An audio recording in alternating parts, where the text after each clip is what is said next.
In this video, we are going to discuss about how volcanoes are formed. So one of the geologic features in the Earth are of course volcanoes, and in the Philippines we have a lot of them, and I say a lot because uh, that's probably in the hundreds or if not in the thousands of volcanoes, right? So um, how do we create volcanoes? So again, I have here an animation and you have two types of crust here. Let's just pick a continental crust and another oceanic crust, or two plates with continental crust, one with oceanic crust. So when they converge like this, you notice that one of the plates would subduct under the other. Okay, so that means it would go under the other.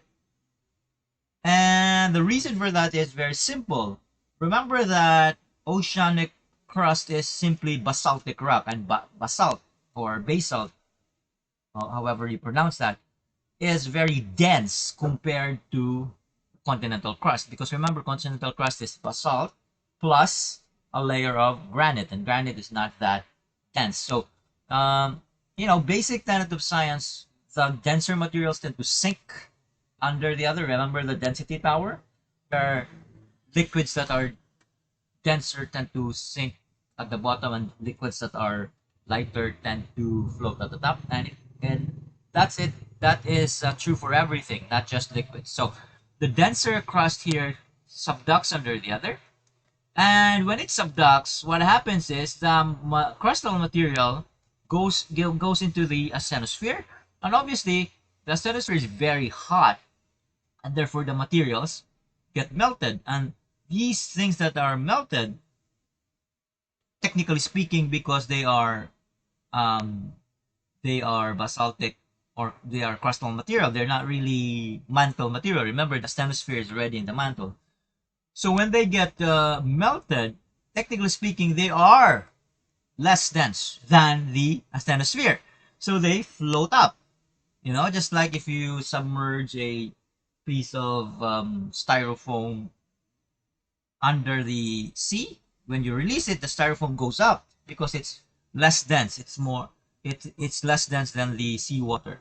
So it goes up, and then it will punch through the continental land here, and it will create holes, and those holes would release magma or lava this time, because it's now reaches the surface of the earth. And what do you call those things when you have holes in the ground that spew out lava materials that forms cones? Yes, you've learned this in grade 9. These are called volcanoes. So these are how volcanoes are created. But remember, in this case, the volcanoes here are found on land. So let's differentiate between the two. This is an example of where land volcanoes are created. Okay? Where land volcanoes are created. And again, that's because you have a continental plate here and an oceanic plate. And the oceanic plate goes under. And since it goes under the continental plate, obviously when it bubbles up, it will find itself on the surface of the continental plate. So therefore, you create volcanoes on land. So you have land volcanoes. Now, if you were to make another setup where it involves two oceanic things. So this is an oceanic crust and another oceanic crust, and they're still colliding. At first, it's still the same. One plate will go under the other, subduct under the other. And then there's some melting here that will happen. And those melted material will bubble up, and it will the punch through this oceanic crust, right?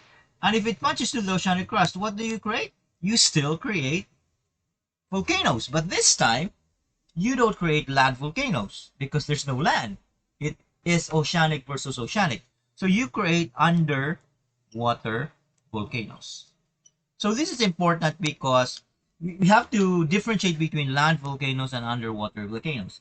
Land volcanoes, when the bubbled materials, the melted crustal material from the subduction bubbles up and finds itself on the land in continents. So therefore, it's important that this type of geologic feature is created when there is a continental crust involved. But when there's no continental crust involved, when it comes out, it finds itself underwater.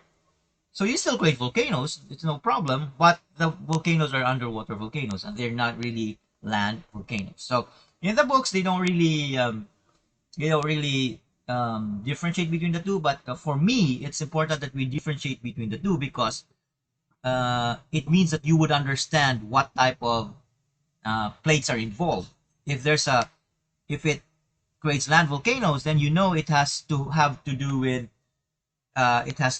do with some continental plate. But if it's underwater volcano, that means two of the plates should be oceanic in nature. Okay? Now, this is not part of the discussion anymore, but let's continue, right? Our discussion is supposed to be about volcanoes, but let's continue what happens.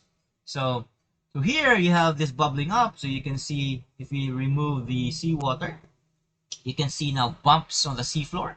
These bumps on the seafloor are underwater volcanoes. But if we continue this process, those volcanoes, if you notice, those volcanoes emerge out of the ocean and create islands. Okay, because think about it. If you have an underwater volcano and that volcano spews out materials, right?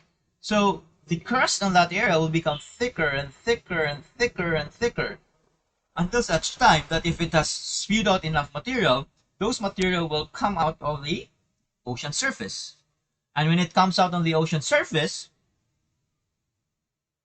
when new magma materials come out, that magma material will not anymore be cooled down by the water. And if you remember our discussion before, magma materials, asthenospheric materials that gets cooled down not by water but by air becomes granitic rock. So now you created this base layer of basalt, and then now you're creating granitic rock. So in turn, you're creating continental crust. And that's because you have now created islands. Okay? So I just want to point out that underwater volcanoes eventually develop into islands if it still becomes active after millions and millions of years. But essentially, that's how you create volcanoes. You have two plates that are converging. If one involves oceanic and continental, oceanic sinks under the continental, bubbles up, and it finds itself on the surface of the continental plate, so you create land volcanoes.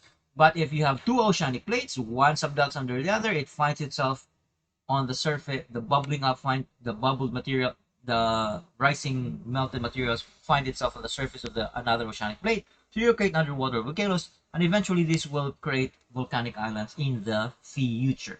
But one thing that I forgot is what plate, if you involve two oceanic plates, which one would subduct under the other?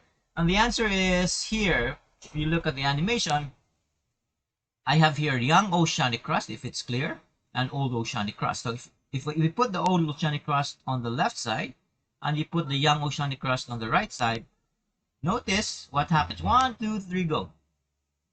It's the left side. It's the left side that subducts under the other.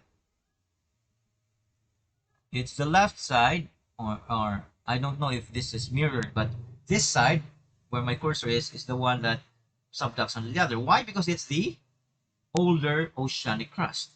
Okay, older. So if we exchange, if we put the older here and we put the younger on the other side, notice what happens. 1, 2, let's put seawater. 1, 2, 3, go. You see, now it's this side that subducts under the other. So what's the conclusion? The conclusion is old oceanic crust sink under younger oceanic crust. And again, I don't want you to memorize this. I want you to logically deduce this from first principles or from concepts that we know of. And what do we know? Well, we know that continental crust is less dense because it cools down slowly, because it's cooled down by the air.